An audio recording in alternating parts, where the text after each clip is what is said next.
Test 5. You will hear a number of different recordings and you'll have to answer questions on what you hear. There'll be time for you to read the instructions and questions and you'll have a chance to check your work. All the recordings will be played once only. The test is in 4 sections. At the end of the test, you'll be given 10 minutes to transfer your answers to an answer sheet. Now turn to Section 1. Section 1. You'll hear a woman complaining about an item she has bought. First, you have some time to look at questions 1 to 4.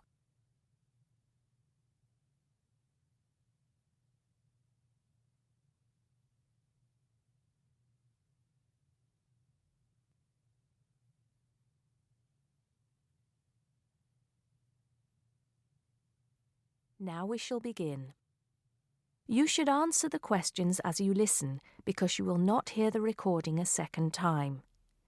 Listen carefully and answer questions 1 to 4. Smart Electricals, Mike speaking. How may I help you today? Good morning. I'm calling to complain about an item I recently purchased from your company. I'm not happy with it. Oh, I'm really sorry to hear that. I'll take you through the company's complaints procedure. I'll need to retrieve your files from our records so that we can discuss the problem properly and find a solution. I'll need to take some details from you first. Is that okay? Okay, but I don't have a lot of time. Will it take long? Not long, madam. Can I first take your name? Yes, it's Susan Yorke, Yorke. Okay. Can I have the address, please? Yes, it's Flat 1, 25 Alpine Avenue. That's ALPINE Avenue, Harchester. The postcode is HA6 5LD. Okay. Next. Could you give me your telephone number? Preferably one that we can call you on during normal working hours. Well, the home one is 01734 525 268. But you're only likely to catch me on that number in the evenings. I usually have my mobile phone with me during the day, though. It's probably best to take that number then. All right. My mobile number is 0781 233 452. And do you have the order reference number on you, by any chance? Well, I have the receipt that the camera came with in front of me. Ah, good. Which number is it? It's a bit confusing. It should be the 7-digit number on the top left corner of your invoice. Let me have a look. I need my glasses. Found it. It's DMX8443. Thanks. Now, when did you purchase the item? Well, the camera was delivered last Monday, on the 1st of February. I ordered it online about 2 weeks before that, but I can't remember the exact date. If you have another look on the invoice receipt, the date should be there. Oh, yes. Here it is. January the 15th. Okay, I'll make a note of that. So, the item is a digital camera? Yes, it's the Aqua PowerShot model in silver. Thank you. Did you take out any kind of insurance when you bought it? Well, no, it was on special offer. I didn't need to pay any extra for the insurance because it came with a special 4-star policy. Well, it means you're fully covered for at least another 3 years. Before you hear the rest of the conversation, you have some time to look at questions 5 to 10.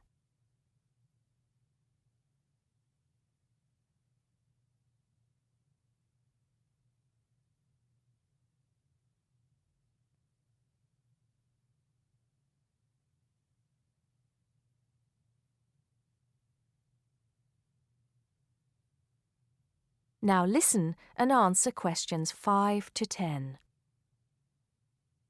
Right. What is the problem? Yes, the first thing is that it came with one memory card in the box when there were supposed to be two. Oh dear, I'm terribly sorry about that. It must have been an oversight in the packing department. I can do something about that straight away and get one sent out to you. Well, that's not the only thing. I bought it as a present for my niece because she loves swimming. It said on the website that it was waterproof, but when she took it on holiday and tried to use it underwater, it got ruined because water got into the lens. You can imagine how disappointed my niece was. I certainly can. Were those the only problems? No, there was one other thing. It came with a case to protect it.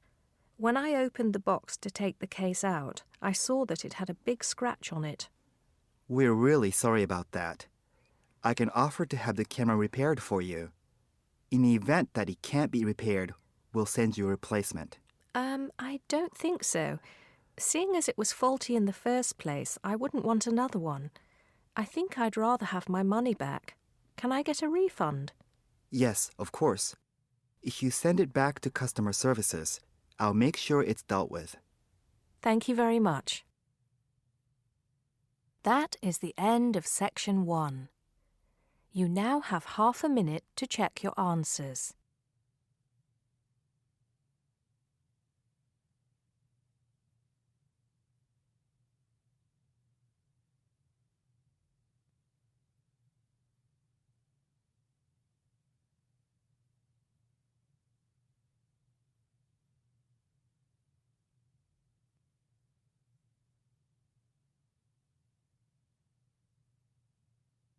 Now turn to section 2. Section 2. You'll hear a tour guide talking to a group of visitors about Bestley Castle. First, you have some time to look at questions 11 to 15.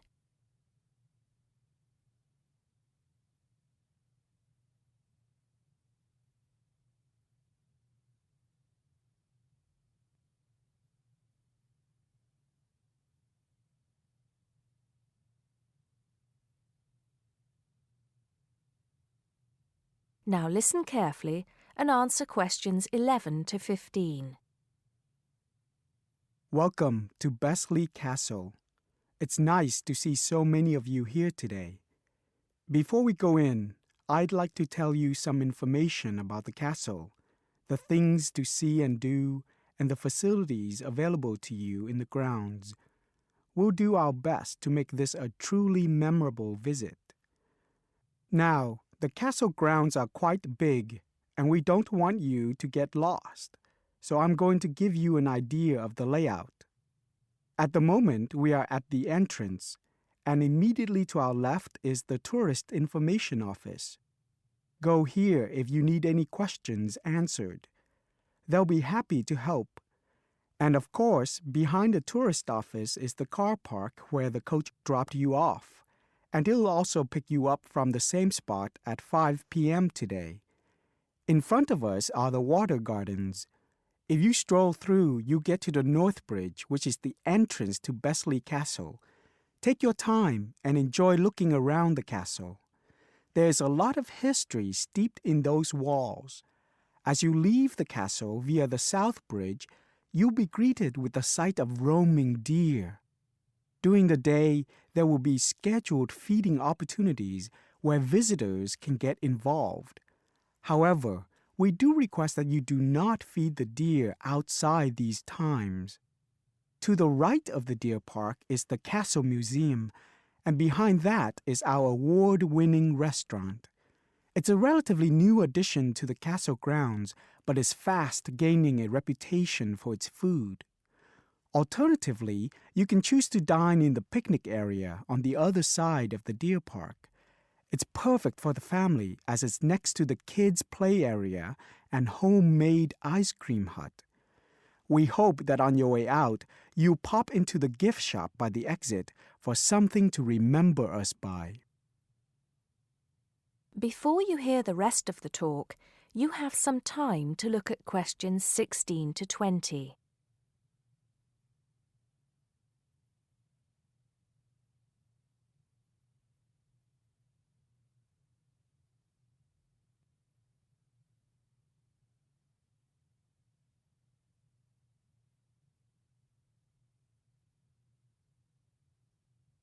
Now listen and answer questions 16 to 20. Admission to the grounds is free for all. That includes the museum, gardens, and picnic area. There is an admission fee for the castle, which is £6.50 for adults, with a 10% discount for students and retired people. Children under the age of 16 pay half adult price, and under 8 go in free. There are many spectacular events throughout the year, and for most of them, there's also an admission fee. As these events are in high demand, it's a good idea to book well in advance. Some of the exciting events planned for this year are the Summer Medieval Festival, where you can watch old-fashioned nights and experience a feast in the halls of the castle, as if you were a guest of King Henry VIII himself.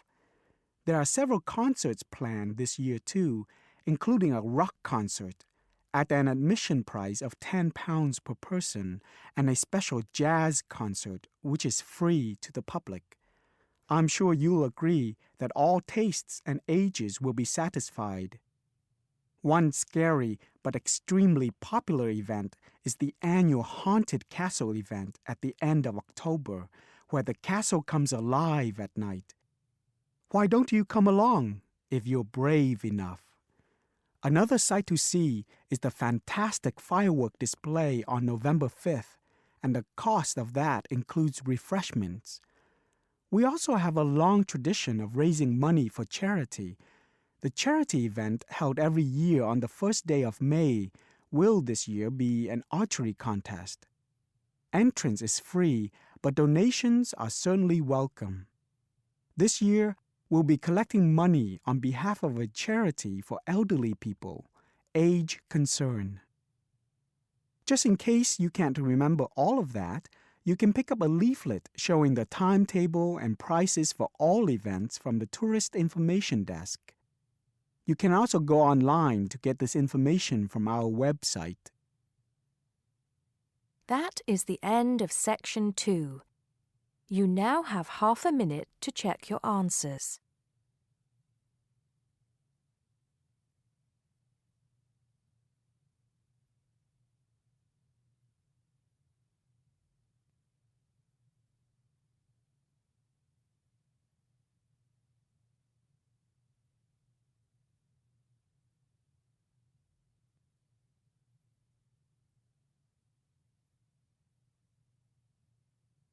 Now turn to section 3. Section 3. You'll hear 3 university students talking about a presentation which one of them has to give. First, you have some time to look at questions 21 to 24.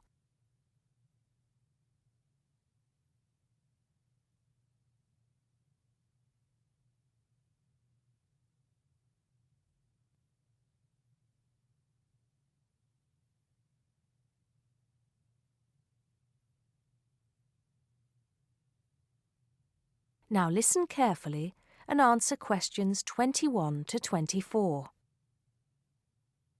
Hi, Joe. Hi, Isabel. Hi, Paul. Oh, hi, Paul. I've heard you've been stressing out about your presentation on art. I am. Are you still going to talk about the different types of art? Yes. Well, I was planning to, but there's so much stuff on the subject that I'm finding it difficult to put it all into one short presentation. Huh? I usually have the opposite problem. There's nothing worse than going blank, forgetting your words in front of a group of people. Well, the problem is that I don't know how to organize what I want to say in the presentation. Well, you know everything there is to know about the subject. It's just a question of selecting what you want to talk about. Well, there's a lot to discuss about the different periods in art. That's a good way to start. Then you can bring in how specific types of art were popular in each period. Yes, like how sculpture was popular in the classical period and paintings were popular in the Renaissance period. And how now a wide variety of media are used to create modern art. As long as you keep it concise, because it's a large area, there's so many periods and movements in art, and you don't want to just list them one by one. I agree. An explanation of the movements and periods in art wouldn't be too long. You're right. I need to just pick out some key points. Just mention the periods quickly so that I can move on to the real topic of the presentation. Yes, the variety of art, like sculpture, paintings, installations. I have an idea. Why don't you prepare a timeline to show to the class? That would be a nice visual, and it would focus your ideas so you don't get too sidetracked. Great idea. It would certainly cut down on time. Right then, where are we? You'll begin with a very short introduction to the historical periods of art. Then, you'll talk about popular types of art within these periods. That's sorted. Maybe you could also mention some key works of art in each period, like the Venus de Milo statue or the Scream by Edvard Munch, and give some interesting facts on them. That's not a bad idea, because it does give people a frame of reference when I talk about specific kinds of art. After giving a historical context, I should really talk about different forms of art, shouldn't I? Yes, you should. After that, you can conclude with a question on what is considered to be art. Now, that would be really interesting. Yes, comparing the traditional views of art with modern views. Exactly. I think I'll have a collection of pictures, including famous pieces of art from classic to modern, projected on the wall, like the Mona Lisa, and some pop art, and ask people whether they think it's art or not. Before you hear the rest of the conversation, you have some time to look at questions 25 to 30.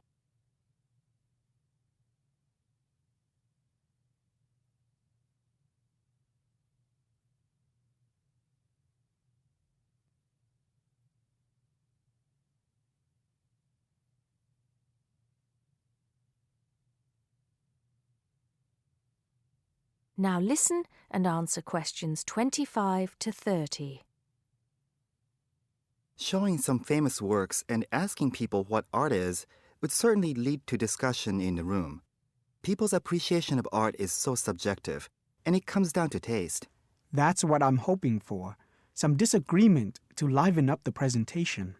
And you could stick in some really controversial ones like graffiti and modern art installations in between pieces of art that are universally accepted, like the work of the Renaissance painters.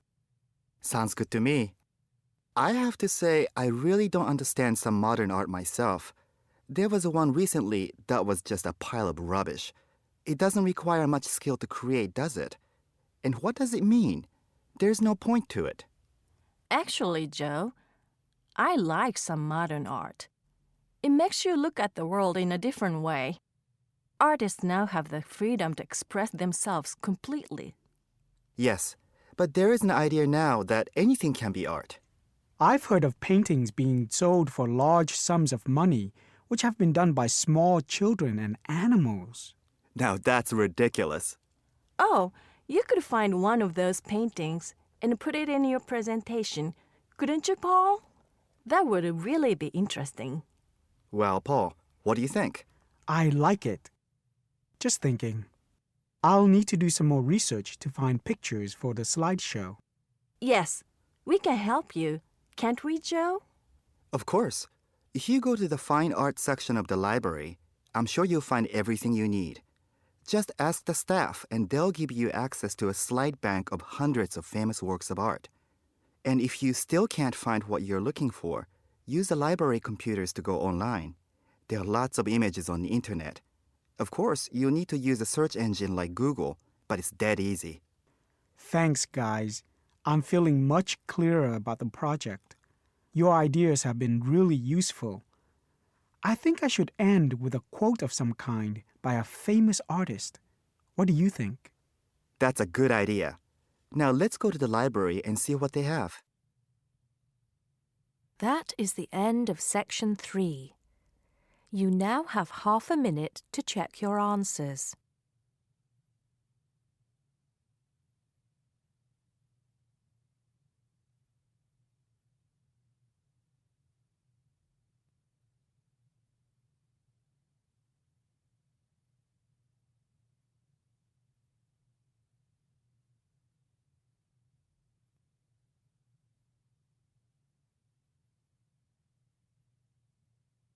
Now turn to Section 4. Section 4.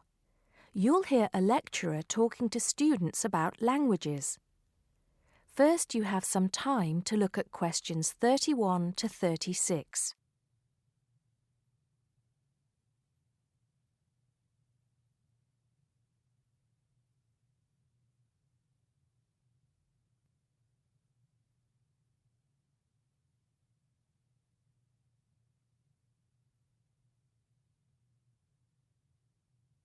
Now listen carefully and answer questions 31 to 36.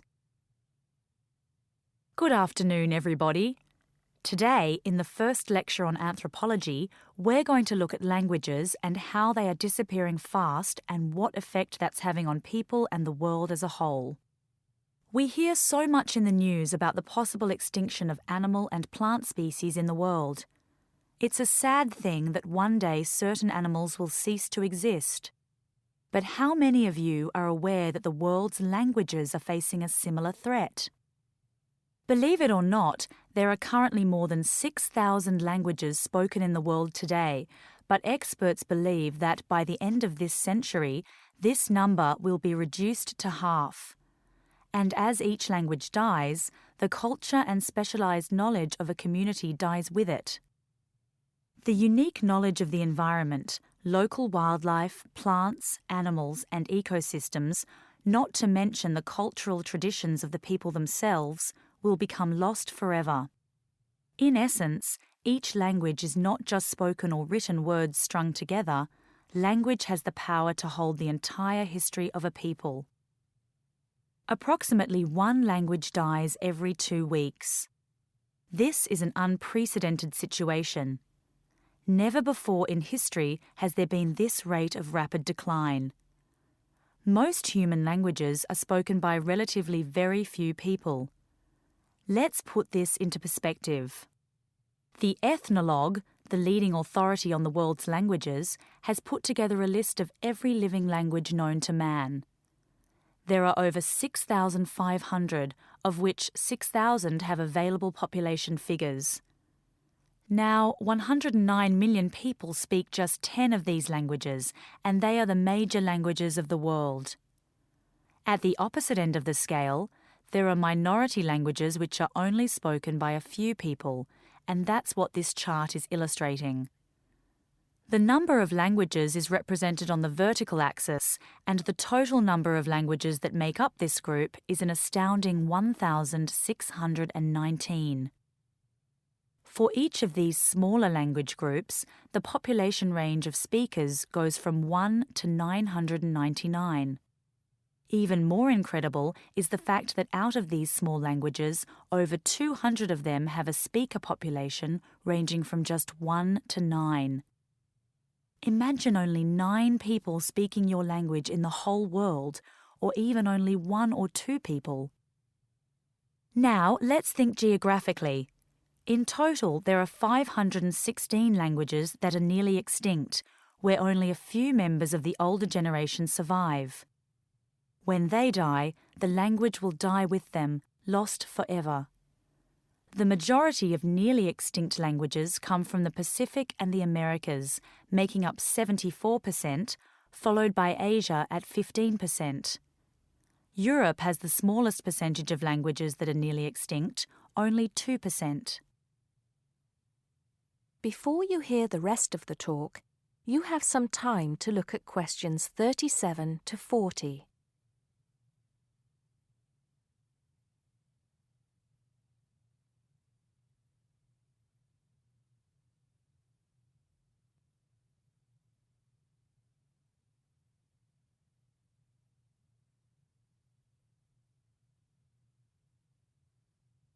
Now listen and answer questions 37 to 40. Entire languages which have survived for centuries are disappearing as we speak. But why is this happening now? There are several reasons for a language's demise. Globalization has made the world smaller, and technology has made it easier for people separated by vast distances to communicate in a common language, which further ensures the growth in economic status for such communities. Minority languages have given way to the main languages of global communication, like English. On a social level, speakers may feel the minority language to be old-fashioned and behind the times. Maybe even speakers are slightly embarrassed to speak the language of their forefathers, identifying more with an international language that brings with it improved economic status. Now, some do argue that a reduction in the number of world languages is inevitable, and anything to ease communication between nations is a good thing, and granted, there is a point to be made there, but what are the long-term implications of this? Consider this. Language, in both spoken and written form, is the vehicle for oral traditions to be passed down through generations. When a language becomes extinct, this link is broken and these oral traditions are lost. This has enormous implications for the identity of a community. We can't stop the changes that are happening in the world, but we can try to keep languages alive through language maintenance programs and by documenting languages before they disappear, so they can be studied and maybe even resurrected in the future. It's also important to remember that many people who speak threatened languages can neither read nor write. Helping them become literate goes a long way towards protecting the language. Preserving a language is not easy, but there have been exceptional cases where languages have been brought back to life. In Ireland, Irish Gaelic, once a dying language, through national determination is now spoken by 13% of the country's population. We'll go into what happened there in more detail in my second lecture. That is the end of section 4. You now have half a minute to check your answers.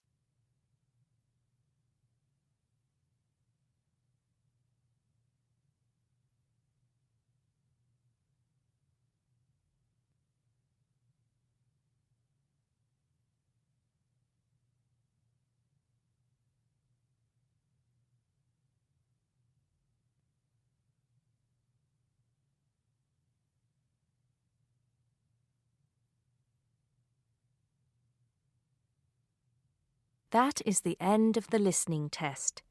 You now have 10 minutes to transfer your answers to the listening answer sheet.